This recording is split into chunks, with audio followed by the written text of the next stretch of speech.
వామ్మో, 100 ఏళ్లుగా ప్రయోగం పూర్తి కావాలంటే మరో 100 ఏళ్లు. ఆ వివరాలేంటో చూద్దాం. ఏదేని ప్రయోగం చేపడితే అది నిమిషాల్లోనో గంటల్లోనో లేదంటే నెల రోజుల వ్యవధిలోనే పూర్తి కావడం సహజం. కొన్ని సందర్భాల్లో నెలల సమయం తీసుకుంటుంది. ఎంత భారీ ప్రయోగాలు అయినా నెలల వ్యవధిలోనే పూర్తవడం చూసాం. కానీ ఓ ప్రయోగం మాత్రం దశాబ్ద కాలంగా ఇంకా కొనసాగుతూనే ఉంది. అవునండి, మీరు వింటున్నది నిజం. దశాబ్ద కాలం క్రితం మొదలుపెట్టిన ఓ ప్రయోగం ఇంకా కొనసాగుతున్నది అంటే నమ్మాల్సిందే. ఆస్ట్రేలియాలోని యూనివర్సిటీ ఆఫ్ క్వీన్స్లాండ్ శాస్త్రవేత్తలు గత 100 ఏళ్లుగా ఈ ప్రయోగాన్ని చేస్తున్నారు. 1927లో థామస్ పార్నెల్ అనే ఆస్ట్రేలియన్ శాస్త్రవేత్త ఈ ప్రయోగాన్ని మొదలు పెట్టారు. అప్పటి నుంచి ఈ ప్రయోగాన్ని యూనివర్సిటీకి చెందిన తర్వాతి తరం శాస్త్రవేత్తలు కొనసాగిస్తూ వస్తున్నారు. అయితే ఈ ప్రయోగం పూర్తయ్యేందుకు మరో శతాబ్ద కాలం పట్టే అవకాశం ఉన్నట్లుగా శాస్త్రవేత్తలు అంటున్నారు. అయితే ఇది అత్యంత సుదీర్ఘ ప్రయోగంగా గిన్నిస్ రికార్డు సొంతం చేసుకోవడం గమనార్హం. అసలు ఇంత సుదీర్ఘ కాలం చేసే ఈ ప్రయోగం ఏంటనేది అందరికీ ఆసక్తికరంగానే ఉంది. భౌతిక శాస్త్రం ప్రకారం ఒక చోట నుండి మరో చోటుకి ప్రవహించే వాటిని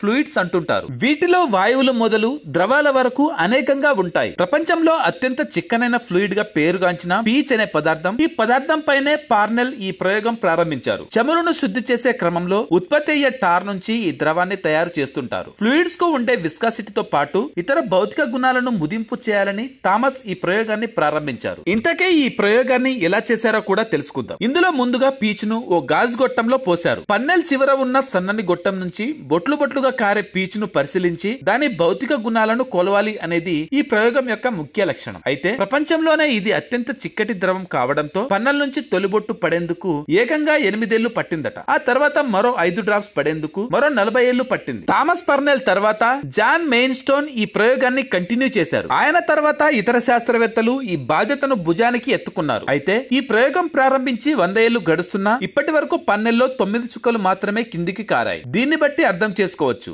ఆ పదార్థం ఎంత చిక్కగా ఉంటుందోనని. ఈ లెక్కల ప్రకారం మరో 100 ఏళ్ల పాటు ఈ ప్రయోగం కొనసాగే అవకాశం లేకపోలేదని శాస్త్రవేత్తలు చెబుతున్నారు. కాగా ఇప్పటి వరకు పన్నెల నుంచి బొట్టు కింద పడుతుండగా చూసిన వారు కూడా ఎవరూ లేకపోవడం గమనార్హం. ఓ సినిమాలోని ఓ క్యారెక్టర్ కోడి ముందా గుడ్డి ముందా ప్రశ్న అడిగితే కోడే ముందు అని సమాధానం ఇస్తాడు. దానికి అతడు ఇచ్చిన సరదా వివరణ, ఎందుకంటే కోడి ముందుకు ఉంటుంది, గుడ్డు వెనక నుంచి వస్తుంది అనే ఈ సమాధానం సినిమాలో కామెడీకి సరిపోవచ్చు. కానీ అసలు సమాధానం తాజాగా శాస్త్రవేత్తలు చెప్పారు. అవును, ఇంతకాలం తర్కానికి అందని చిక్కు ప్రశ్నగా మిగిలిపోయిన కోడి ముందా గుడ్డు ముందా అనే ప్రశ్నకు తాజాగా శాస్త్రవేత్తలు సమాధానం చెప్పారు. గుడ్డే ముందు అని తేల్చి చెప్పారు. దీనికి వారు చెప్పిన కారణం, పురాతన ఏకకణ జీవులను పరిశీలించినప్పుడు ఆ కణాల్లో గుడ్డు లక్షణాలు కనిపించాయంట. దీంతో ఈ కంక్లూజన్ కి వచ్చారు. సుమారు బిలియన్ సంవత్సరాలకు పైగా ఉనికిలో ఉన్న ఇస్టియోర్పీరియన్ సూక్ష్మజీవి అయిన క్రోమోస్పెరా పెర్కిన్సీ అనే ఏకకణ జీవికి సంబంధించిన అధ్యయనం నుంచి ఈ విషయం వెల్లడైందని అంటున్నారు. జెనీవా యూనివర్సిటీ నుంచి బయోకెమిస్ట్రీ శాస్త్రవేత్త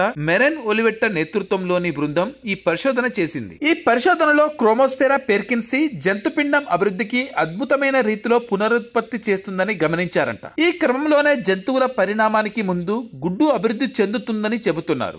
ఏది ఏమైనప్పటికీ ఇది కన్వర్జెంట్ ఎవల్యూషన్ యొక్క సందర్భమని శాస్త్రవేత్తలు హెచ్చరిస్తున్నారు. ఇక్కడ ఒకే విధమైన లక్షణాలు వేర్వేరు జీవులలో స్వతంత్రంగా పరిణామం చెందుతాయని, క్రోమోస్పెరా పెర్కిన్స్ లో గమనించిన ప్రత్యేక అభివృద్ధి ఇతర ఇస్టియోర్పియన్లలో కనిపించలేదని, అయితే ఇది పూర్వీకుల లక్షణమా లేదా సమాంతర పరిణామ ఫలితమా అనేది నిర్ధారించడం కష్టతరం చేస్తుందని తెలిపారు. తాజాగా ప్రచురించబడిన ఈ సంచలనాత్మక పరిశోధన జంతు జీవిత మూలాలను వెలుగులోకి తీసుకురావడమే కాకుండా భూమిపై ఉన్న సరళమైన జీవన రూపాల విశేషమైన సంక్లిష్టతను కూడా ప్రదర్శిస్తుంది. ఈ నేపథ్యంలో కోడి లేదా గుడ్డులో గుడ్డే ముందు వచ్చిందని అంటున్నారు. గాడిద పాల పేరు చెప్పి 100 కోట్ల రూపాయల మోసం ఎలా జరిగిందంటే, ఈ మధ్య కాలంలో గాడిద పాల గురించి విస్తృతమైన చర్చ నడుస్తున్న సంగతి తెలిసిందే. గాడిద పాల వల్ల ప్రయోజనాలు ఎక్కువని, గేదె ఆవు పాల కంటే దాని ధర ఎక్కువని, ఇక ఈ వ్యాపారం చేస్తే లాభాల పంటలు పండుతాయని రకరకాల ప్రచారాలు హోరెత్తిపోతున్నాయి. ఈ నేపథ్యంలో ఈ గాడిద పాల వ్యాపారం పేరు చెప్పి రైతులను పెద్ద ఎత్తున ముంచేసింది ఓ ముఠ.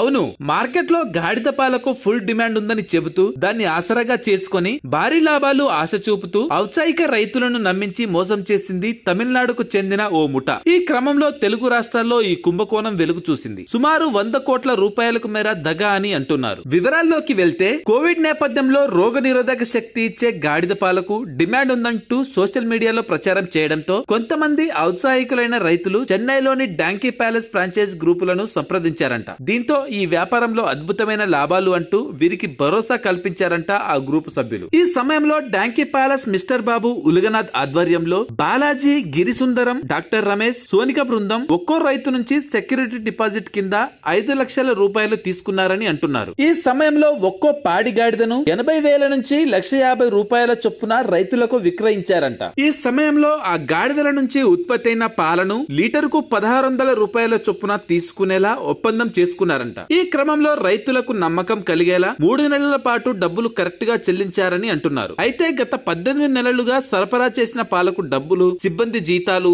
నిర్వహణ ఖర్చులు ఇవ్వడం లేదని చెబుతున్నారు. దీనిపై సదరు సంస్థ సభ్యులను నిలదీస్తే ఒక్కొక్కరికి 15 నుంచి 70 లక్షల వరకు బ్యాంకు చెక్కులు ఇచ్చారని, అయితే అవి వెంటనే బౌన్స్ అయ్యాయని చెబుతున్నారు. ఈ జాబితాలో ఏపీ, తెలంగాణ, తమిళనాడు, కర్ణాటక రాష్ట్రాలకు చెందిన 400 మందికి పైగా రైతులు తమలాగా 100 కోట్ల రూపాయల వరకు నష్టపోయారని అంటున్నారు. దీనిపై పోలీసులకు ఫిర్యాదు చేసినా పట్టించుకోవడం లేదని, ఈ విషయంలో రాష్ట్ర ముఖ్యమంత్రులు జోక్యం చేసుకుని తమకు న్యాయం చేయాలని దగా పడిన ఔత్సాహిక రైతులు కోరుతున్నారు.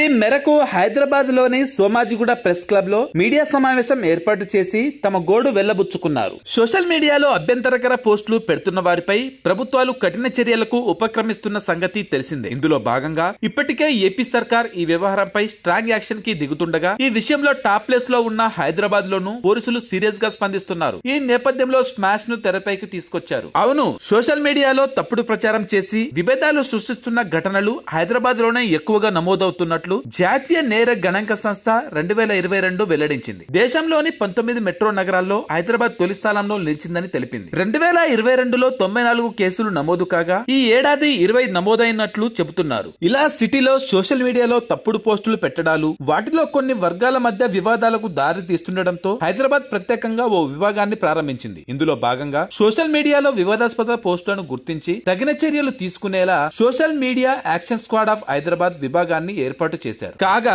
సోషల్ మీడియాలో అభ్యంతరకర పోస్టులు, వివాదాస్పద వ్యాఖ్యలు, విద్వేషపూరితమైన కామెంట్లు చేస్తున్న వారిపై పోలీసులు ఇప్పటికే కొరడా జులిపిస్తున్న సంగతి తెలిసిందే. శాంతి భద్రతలతో పాటు సాధారణ ప్రజా జీవనం పైన సోషల్ మీడియా పోస్టులు పెను ప్రభావం చూపిస్తున్న నేపథ్యంలో ఈ సరికొత్త విభాగాన్ని ఏర్పాటు చేశారు. ఈ క్రమంలో కేవలం ఫిర్యాదులపైనే కాకుండా సైబర్ పెట్రోలింగ్ ద్వారా సోషల్ మీడియాలోని పోస్టులపైన నిఘా ఉంచి బాధ్యులపై సుమోటోగా కేసులు పెడుతున్నారు. ఈ క్రమంలో ఇప్పటికే పోలీసులకు చిక్కిన వారిలో ఎక్కువ మంది విద్యార్థులు, చిరు వ్యాపారులు, సాధారణ ఉద్యోగులు ఉంటున్నారని అంటున్నారు. Thanks for watching.